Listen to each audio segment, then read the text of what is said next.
Yep.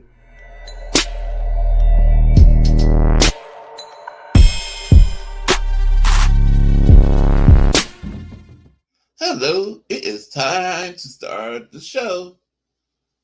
And I'm going to get started right after this.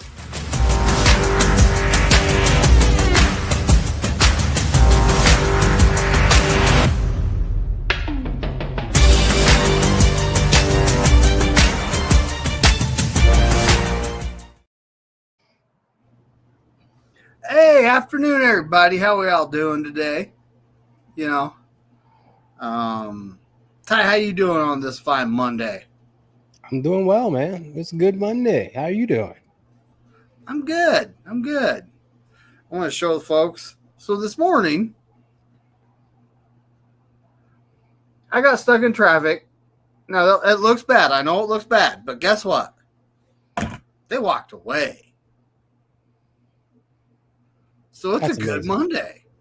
That's amazing. Right?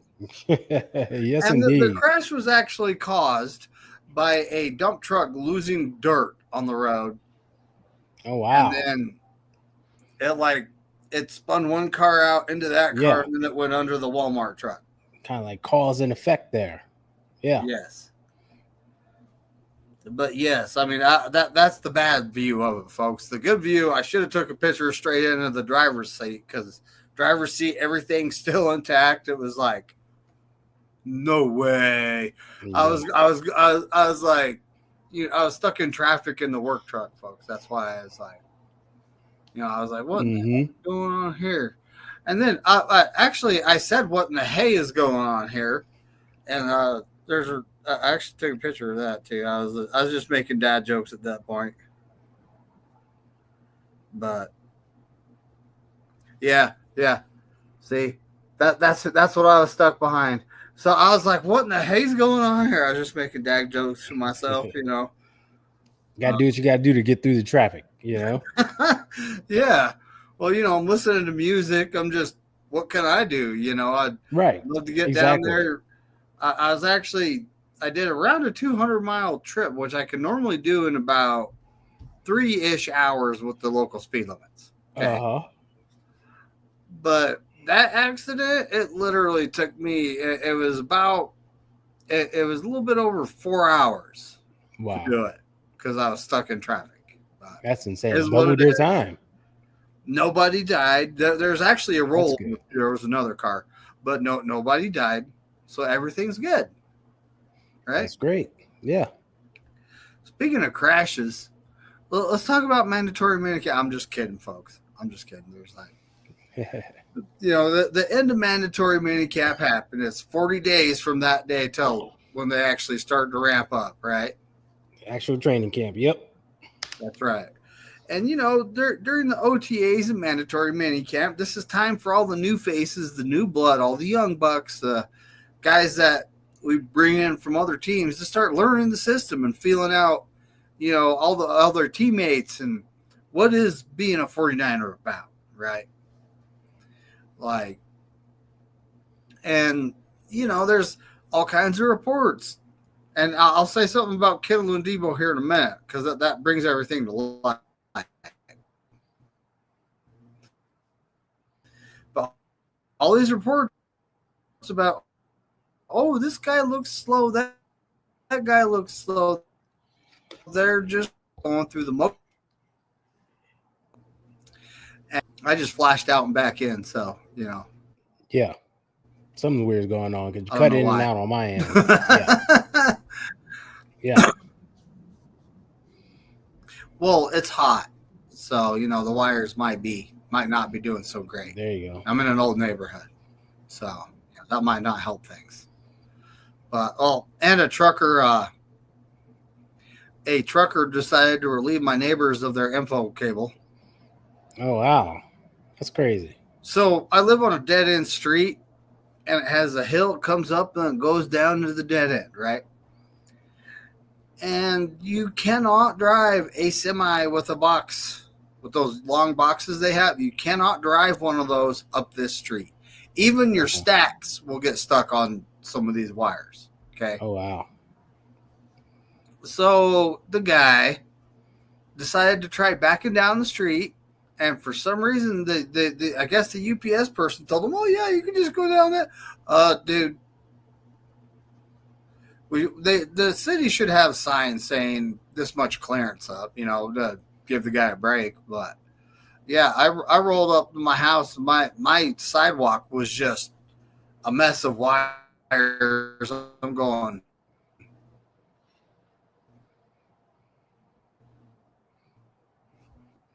You there? What in the heck happened here? I had to ask. There you go. And I rolled them all up, and what is going on? Internet's messing up. Like totally zonked out. Oh, I'm looking at my modem. It's not saying it's doing anything bad. Yeah, just like a temporary glitch. So it's probably not me. Yeah. But yeah, so it's just life, I guess. Stuff happens, right? But did you know that cable that the cable company uses, folks, is like, I think it's like $25 a foot. It was some sort of insane price. I was looking at that like, dang, right? But anyway, back to training camp. Off crashes, and we're back to training camp. So reports from all these guys that have been reporting about it vary. And it's going to vary because it's all their opinions about what they see. We heard a couple guys say CMC looks slow. Okay, well, maybe he's not going full speed right now. Do you want him to go full speed right now? Exactly. I don't. Exactly. I want him to save it. I want him to save it. Yeah. You want him to burn himself out now in the middle of June. Oh, geez. Like, I was about to click on Kenny's comment, but that might not be such a great idea.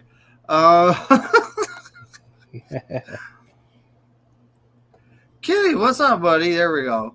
I'll click on that one. But yeah, we got Kenny in the building. He can't help himself, Kenny. Oh, I'm a person that I actually don't need that. He has a lady. Live is better. Oh.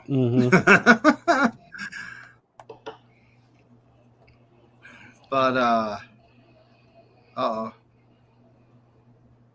Thought it was okay if it's on his neighbor's Wi-Fi.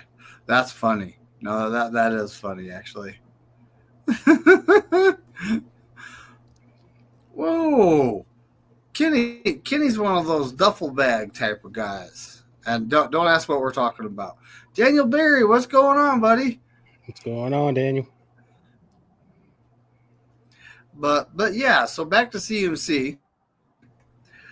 We don't want him going full speed. Not right now. Wait. Just save yourself. There's a long season ahead. Whole bunch of games to play. Ooh.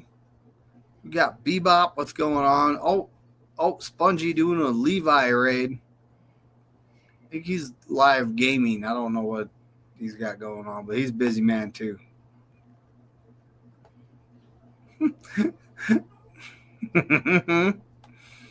Yeah, it's not like the Grossi posse. That guy, he does a raid, all of a sudden chaos and mayhem breaks loose and you don't know what's going on.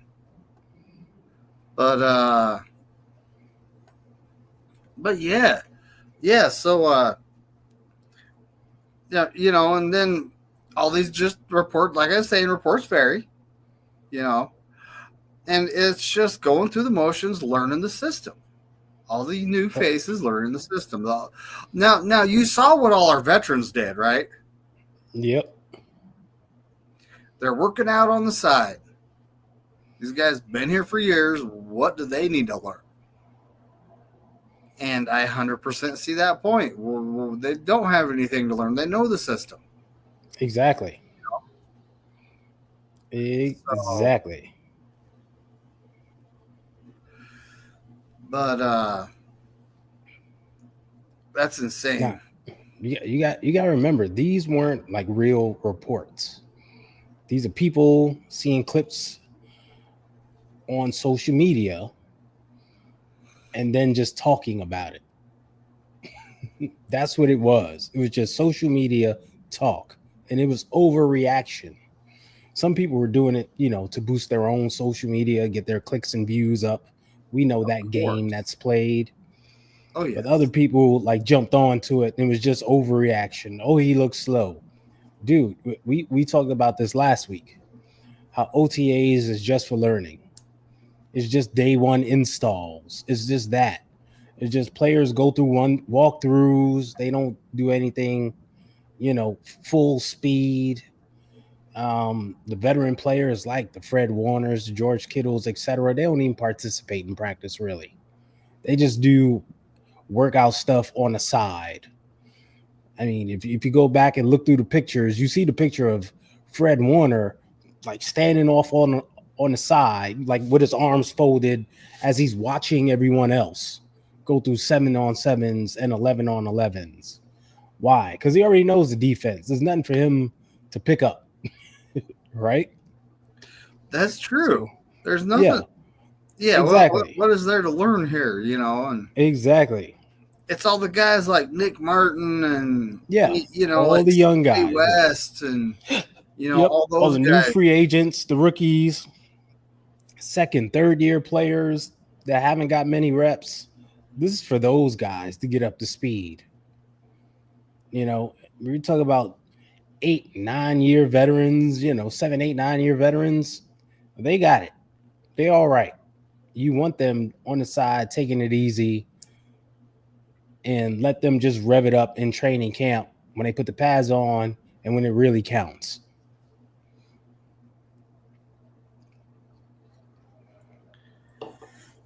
Huh. Yeah, I hear you, Levi. Ed Reed and Troy Polamalu were different. They were the prototypes, right? They were the prototypes. Ed Reed was a beast. That guy. I love that Reed.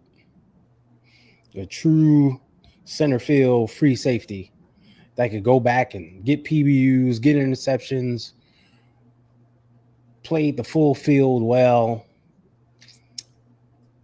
That was dude. So, out of all so we got all our rookies signed except Alfred Collins. Yep. He's the last one. It's kind of weird. It's like, why hasn't he signed yet? It's not like, maybe it's, what is it? The underwriter is not signing off on. I mean, I don't. No. Is it like the Niners need to be gifted $10,000? I don't. No. I'm making fun of the people that do home mortgage, but but it's like maybe it's contract language. I mean, when it comes to the money, it's kind of set in stone. That's not going to change. Yeah, it's about guaranteed money, I believe, from what I heard, because there are a number of second round picks that receive some like guaranteed money, like fully guaranteed money, and like he's kind of looking for his cut. Like what am I going to get? Trying to leverage it that way. So we'll see. Like I said, you got 40 days till camp till they work something out, which I'm sure they'll do because we need them in there. But some of these guys, these rookies with these contracts, they get a little ahead of themselves with the entitlement and wanting guarantees and stuff like that. Like, dude, it's already slotted. It's all slotted, right? You know exactly what you're going to get, how you're going to get it. Here they come trying to change the parameters of that. So, if life it in does the NFL. have the guaranteed money, it's not like it's a incredibly expensive. That's contract. what I'm saying. It's not like it's a hefty amount either. And he's going to be due over a $4 million signing bonus. So there's guaranteed money right there that you get paid when you sign. Yeah, exactly. Right? That's a huge. Maybe he's looks at the price of houses in the San Francisco area, and he said, "Yeah, I got to be able to get more than a 1-bedroom. Oh, It's expensive out there. it is. You know. It is. But then again, his like where do we practice? We practice in Santa Clara, right? Yeah. You practice right next to the stadium. That's exactly it. It's right on the other side of the stadium. So it's not like you're looking to live in the Bay Area. Mm-hmm. It's just interesting, that he just hasn't signed yet, and it could be because of those other guys getting a little more guaranteed money. He's like, well, I kind of need that too. Yeah, exactly. Niners are probably going, well, this is your contract. Sign it. Dude, this is the contract. This is where it's slated at. This is what everybody getting.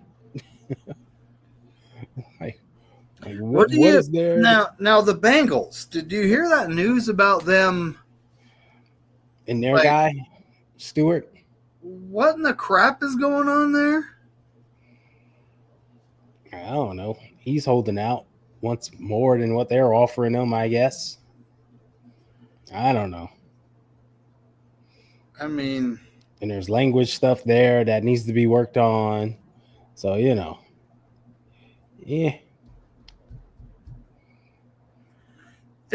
I was reading up. I read briefly up on it, and I was like, "What the crap? Sign your contract, dude!" Like, who knows if you're actually going to do anything anyway?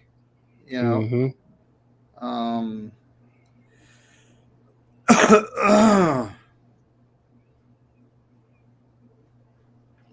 Oh boy. That's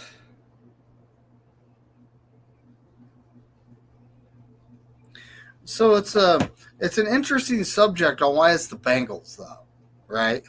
Yeah. Like what's up with the Bengals? They give all this guaranteed money to, Joe Burrow. They just inked, T. Higgins and Jamar Chase, right? Yeah. They got Trey Hendrickson in some sort of contract dispute. Holding out. They have a history. They have a history of not liking to give out a lot of guaranteed money.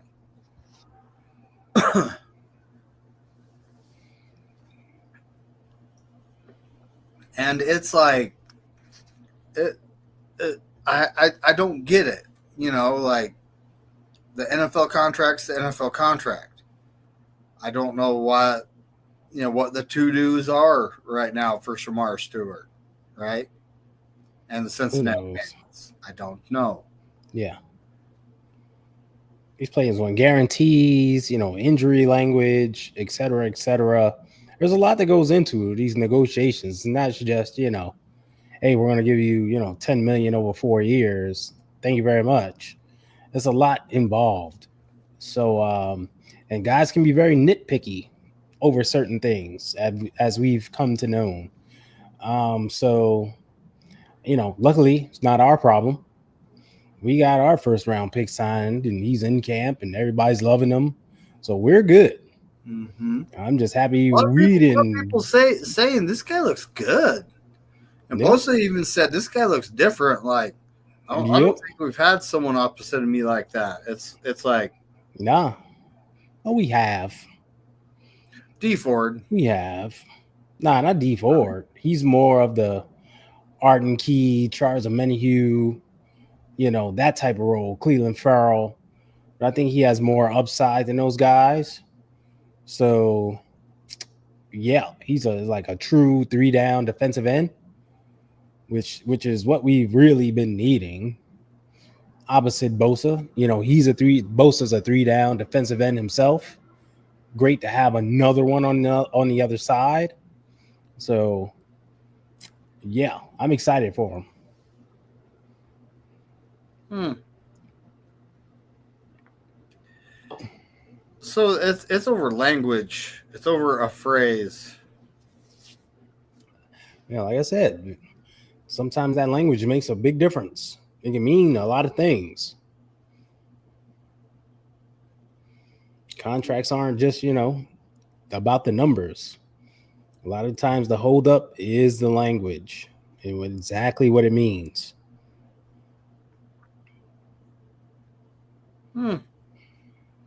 Well, I mean, and and from what I just read, the Cardinals and the Seahawks use the same language, and it's all about like you remember Reuben Foster, right? Yeah. His off the field issues. Now it's about voiding guaranteed money and them getting out of the contract if there's issues off the field. So yeah, teams want to protect themselves. I get it. I can't blame them. You know, Yeah. like I can't blame the team. Yeah, not at all.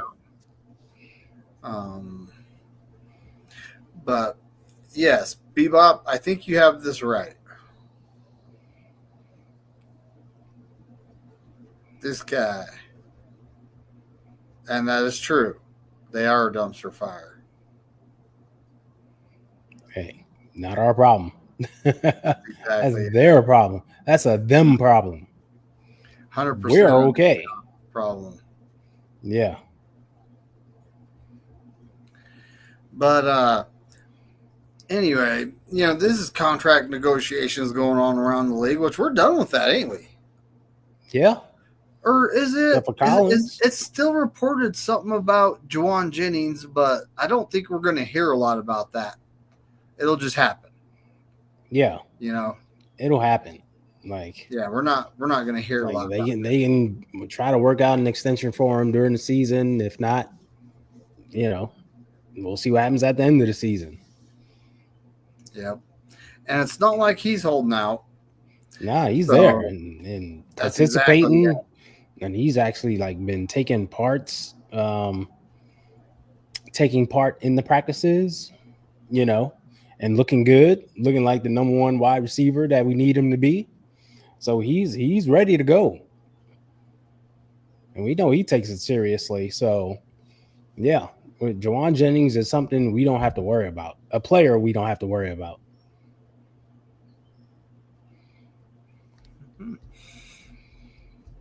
And, you know, that's pretty much everything going on in Ireland. Other than, did you see all the record predictions there, Ty? No, I haven't. I saw a big list of wide variety of guys. You know, everyone pretty much. A lot of people we don't like. A lot of people that are, you know, mid. It's just whatever. But 6-11 to 9-8. That was the range I saw on everybody. Wow. Obviously, the guy that picked us to win 3 games, that Chicago guy, what's his name? He picked us to win 6, but this guy picked us to win 3 games in 2019. So. Oh, that same guy? Yeah, that same guy. He can kick rocks. No one takes him seriously anymore. He's became a laughable meme at this point. Oh, I know. And when it comes down to it, I'm looking at our record like 9-8's got to be that's a floor, and we're playing horrible to go 9-8. Yeah, you know, like you got to expect this team to do more than 9-8 because we do still have Bosa, Warner, you know, Lenore. We still have Purdy, Kittle, CMC, you know, Juwan Jennings. We still have these guys. Yep. You know. So, and yes, we, you know, might have Ben Barch starting at left guard, maybe Spencer Burford, right? We don't actually know who's going to start at left guard yet. Nah, that's what camp is for. That's where you got to pay attention to what's going on in training camp. Look at those battles. Wait till some preseason action hits. Look at those guys. Like, just keep your eyes on it. You never know. The undrafted rookie might be starting at left guard. Yeah, exactly. I think it's wide open. Well, we know it's wide open because you know there's no incumbent there, so they're going to be looking for someone to fill the void. But I think it's wide open. I think it's a competition at center. There's going to be some battles there. Yes, Jake Brendel is the incumbent, but hey, if there's someone who's looking good and Kyle feels comfortable with them and wants to give him the nod, you give him the nod. It's about putting the best 5 O linemen out there. Well, during the season last year, we did sign Matt Hennessy. Matt Hennessy, yes. Yep. He's 27, so he's younger than Jake Brindle, obviously. And you know how Kyle is, though. He already had Brindle starting. If he's got his guy in there, been going all year, he's not going to pull him out. No. But Hennessy also needs to go through the motions and learn the system, too. Exactly. So, which hopefully he did it some last year. Here during OTAs, going through installs, getting it all soaked up. And, hopefully he's ready to battle when camp comes around. And, I got my fingers crossed for Hennessy here. Spongy, I think there's about the same chance of someone winning the lottery as Jake Brindle getting MVP, buddy. Mm-hmm. Oh, yeah. I would actually have to look at the list of MVPs to see if an offensive lineman has ever won it. I know a defensive lineman won it in the 70s of the Minnesota Viking. I can't remember his name. You know how I know that? Because I was looking at who actually wins this award. That's just who I was looking at. Lawrence Taylor, I believe, is the last defensive player to actually win it. Yeah. That long ago. He was. And it's like mostly running backs and quarterbacks. Yep. It's all QBs now. Yeah, it's been heavy QBs, but running back, I think Adrian Peterson might be the last running back to win it, and that was because he went for over 2K. Yeah. Yes. I think it was 14. Now I might be a little bit off, but it's in that area. Mm-hmm. Yep. And that's how I know that. I was just looking because I was curious one day. It's like who does win this? I think we were talking about it on one of the other shows. And I looked at it, I was like, wow, pretty much quarterbacks and sometimes a running back. Yep. Sometimes. So, here we are. We're in the 40 days of nothing. 40 days of nothing. Speculation and people, guessing our record. So it's all quiet. There's nothing to talk about. Yeah. There's no contracts going on. Exactly. I'm not going to make necessarily a hard record prediction. I think we're going to be somewhere between 11 and 13 wins with our schedule, and the stars we still have. 11, that's but 13 is with everyone staying healthy. The rookies coming, not the rookies, but last year's guys coming around and playing good, which a lot of folks were saying that Jacob Cowing looked like the truth in, OTAs and minicamp, but there's no pads on yet. So, we'll see about that.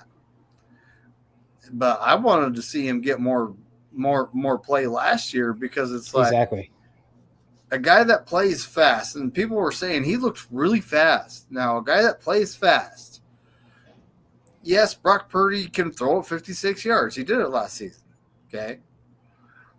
But that having him go over the top, if you don't account for it, Brock Purdy's going to sling it down there, And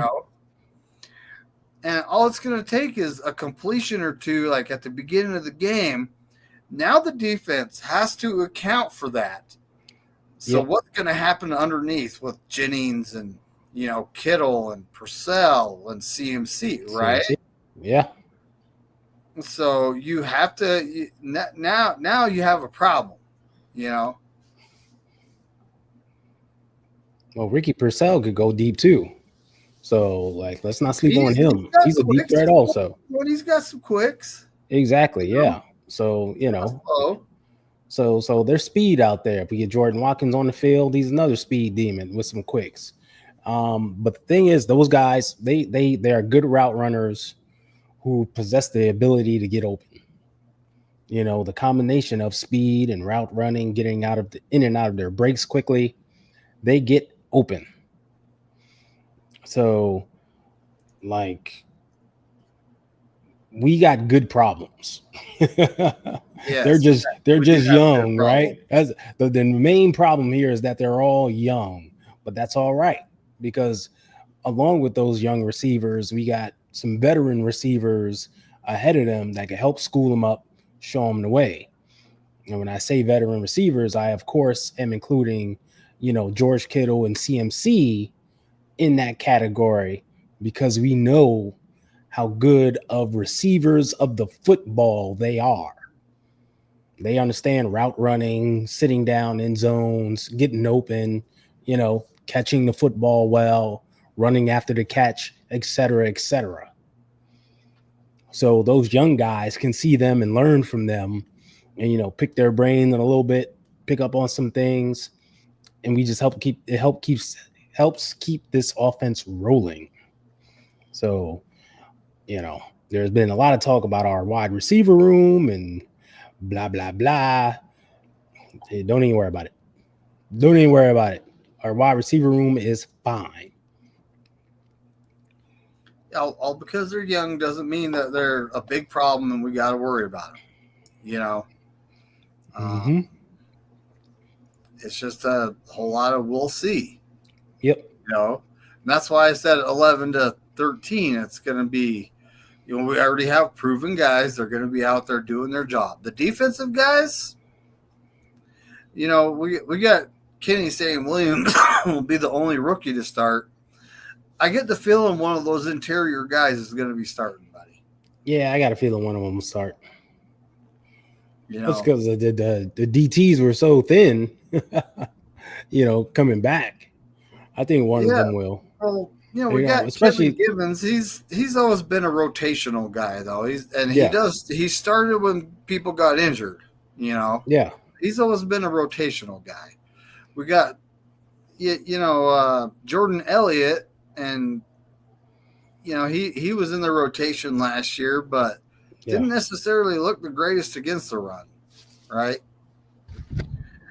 Then you got Evan Anderson, who was an undrafted free agent rookie, and he started to come around and get playing time last year. I like Evan Anderson. He's the real Mr. Irrelevant. Yes. But now you throw in CJ West and Alfred Collins in there. Mm-hmm. I think one of those guys will be starting at defensive tackle. Yeah. You know, alongside of Evan Anderson. You know, that's just my opinion. But yeah, we already know Mikael Williams is going to be that starting edge because he can play the run. You know, he can play the run. He can pass rush. Yep. You know, exactly. But now you bring in a guy like, you know, Bryce Huff to, you know, pass rush from the outside on a passing down. You kick Mikael Williams inside to be that guy. Or, you know, we're going to see a lot of different looks from our defense, from our front four. That's what I'm excited about. I don't think it's like completely set in stone that like Huff will just be on the outside and Williams will be inside. I think they'll play around with it. I think you'll see a little bit of this, a little bit of that, right? You may see Huff line up inside over the guard sometimes, and Williams outside, and maybe we bring in, a Cleveland Farrell on the outside and have Huff and Williams inside. Like, they're going to mix it up. And it's going to be fun to see, you know, Saleh and them play with all these toys that they have because they got guys with versatility who can get upfield. So I'm definitely want to see that, you know. I definitely want to see it too. I want to see what Saleh does. Now remember, a lot of these guys are just like, oh, Saleh, you know, the defense looks like it's like, come on, guys, it's OTAs and minicamp. They don't even got pads on. Like, what do you guys expect? You expect one of these guys to run up and hit someone with no pads on? Like, yeah, you know, what? get benched during camp. Yeah, they're not going all out. They're not going full speed. You don't want guys going full speed here. You don't want anyone to get injured. You want guys to understand the concepts, learn the plays, walk through it properly to get it down, so that when they are going full speed in camp, they know what to do. And that's the key. You got to know what you're doing, right? Within the framework of the offense, defense, etc. So we talk about this. OTAs are about learning the playbook, learning how to run the actual plays, learning your depth, your spots, etc. You're not out there to make every play on every ball that gets thrown, right? You know, sometimes DBs will just let off. Hey, if I go in there and try to break up this pass, we're going to get tangled up. It could lead to something. Let me just take my foot off the gas, throttle down a little bit. They can have that completion. But I see it coming. I know what to do in camp, and I know how to break it up then. That's what you want. So, like, if there was an injury in OTAs, everybody would be devastated. Everybody would be, oh, why are they doing that? Why are they playing so hard? That just sets us back, etc. You can't please everybody. No, it would be the opposite. Everyone, oh, they're slow. Wow, this guy looks good, but man, he messed this guy up. So now we're, it just give him something else to grab about. Yeah. But 40 days, folks. Camp ramps up. Keep your eyes out for the Alfred Collins contract signing. It's going to happen.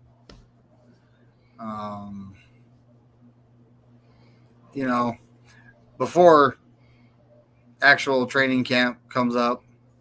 Yeah, they'll get it done. I don't expect him to hold out and not be there in camp.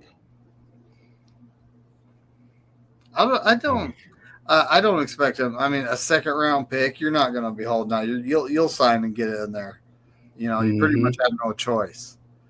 But or sit out. It's not like they can. I don't think they can fine him for not signing his contract because he's a rookie. He's not signed, right? Right. But at the same time, just sign and get in there, buddy. Yeah. Hold on, Kenny. You forgot about the linebacker, Nick Martin. He's going to be our linebacker too. I'm smiling because either way, he's going to be. I feel he's going to be on the field on base downs, whether he's, the weak side or the strong side linebacker. He's going to be out there. Yeah. So if you look at it from that context, he'll be on the field. So that's another one that you got to think about. Another rookie, I should say, that you should think about starting, week 1. If you count Slot as a kind of starter, Upton Stout, he'll be out there. Now, Kenny, there's going to be a lot of rookies playing, buddy. Mm-hmm. There is. Like the 2 interior defensive tackles, one of them is going to start. Mikael Williams is going to be starting. Yep. More likely, Nick Martin's at least going to be the weak side, like Ty said. Exactly. We'll have Upton Stout at corner. I mean, safety, I don't know if the guy we picked from, was it North Dakota State? Siegel? Yeah. I don't know if he's going to earn the job or not. That is hard to say at this time. We'll just have to watch training camp and see how that plays out. Yeah, him being out of OTAs, puts a big question mark on him because we literally just haven't seen him. So we got to wait till camp. Yep. And we all know that Jair Brown's going to be our starting strong safety for the first little bit until Mustafa comes back. Mm-hmm. And then, that's when it hits the fan because we're going to have some competition going on. And right. Competition makes people play better, right? Yeah. But no, now, Kenny, when it comes down to it, offense, you probably won't see a rookie start. Okay, that's Kyle. Yeah. But yeah, we got to get the young bucks in there. Defense is where you could do that. I don't think they'll be in trouble. Will We- there be some lumps, some growing pains along the way? Absolutely. We know that they will. But Robert Saleh has been in this position before. We've had a young group to work with and a bunch of rookies, right? And he's made it work. And like things were a little shaky, but kind of even. But we saw them get stronger as the season went on. We saw them play exceptionally well toward the end of the season. And that's, of course, referring back to 2017 when they first stepped in. Everyone always talks about, Jimmy G won those last 5 games. But you look how well the defense played 4 out of those 5 games. They were outstanding. Just flat out outstanding. And, I think we'll see the same type of thing this time around. But I think the learning curve, the speed of them getting better will happen faster because you didn't have pillars on defense in 2017 like you have now. There was no Nick Bosa on the line, Fred Warner in the linebacker group, or Diamador Lenore in the defensive backs, right? You got a pillar on each level. So that's going to help everyone get up to speed a whole lot faster. And that's true. Back then, we didn't have that. In 2019, we had, rookie Nick Bosa. Because of injury, we had a rookie Dre Greenlaw. Because of another injury, we had a rookie Emmanuel Mosley. All these guys were starting, right? Well, E-Man got in there because of injury, but when Weatherspoon came back, it was clear he was not as good as Emmanuel Mosley. So they sat him down and rightfully put E-Man back out there. It just – and we also – I think our third linebacker wasn't it Azeez Al-Shaair? I think he was a rookie too. It was like he was undrafted. 19? I don't remember. Wasn't he? I think he was our – I think he was our weak side. Okay. Well, when Alexander got hurt, I think he was our weak side. Okay. Didn't get out there much because you know how many teams play 3 wide receiver sets. You got to have that nickel in. Yeah. Right. But yeah, I think he was our weak side linebacker back then. So we had a lot of rookies in 2019 start. Yeah. Well, not that many. Some. 17 was even more. 17 was a whole lot more, as we know. And that's what I was referring to, 2017. When Kyle and them first took over. And, they overhauled the entire roster. We had like 40 new players, something like that. So it was a lot of new faces on defense. Plus the guys that were incumbent, like Eric Armstead was only in his 3rd year that year. And I think Defoe was only entering his 2nd year. So they were super young bucks then. And like Reuben Foster was a rookie. He was on that squad, right? Yep. So you had a lot of young dudes. Like Akello Weatherspoon was a rookie that year, I believe, in 2017. Like I think the real vet on the defense at that time was Dante Johnson. Remember him? Shout out to Dante Johnson. And they had brought in like Earl Mitchell to play defensive tackle on the D-line. That's right. They brought him back in 2019 because we were so decimated. Mm-hmm. They brought playoffs. Earl Mitchell. I think that was like your 2 veterans on the defense at that time. No, Ed Reed was there too. Ed Reed was playing safety. But even then, that was only Ed Reed's 4th or 5th year. But still, older than the rest of those guys. So, yeah, very young and, inexperienced defense at the time. Now, Kenny, our schedule doesn't necessarily look tough, but you never know what a team's going to do. But this year, our schedule doesn't necessarily look tough. Cake schedule in 2019. Hold I on, don't player. I don't know about that.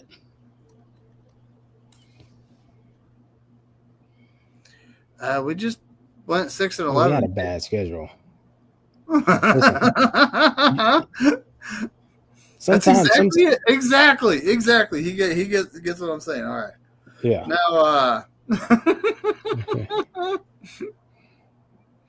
that's right. History repeats itself. Yep. So, Ty, you got anything to add, buddy? Like, Nah, just hoping everything stays nice and quiet and copacetic. And, we don't hear about anyone being injured walking down the steps, and everyone rolls into camp healthy. That's all I want to hear. that's right. Hopefully Ricky Purcell got some bodyguards or is it too soon to make jokes about that? It's Yes, not, he got is it? shot. Stop it. Is it too soon to make jokes about that? I mean, Stop it. Inch to the left or right, you never know. He may not be here. that's right. That's exactly That's it. some scary-ish. It is.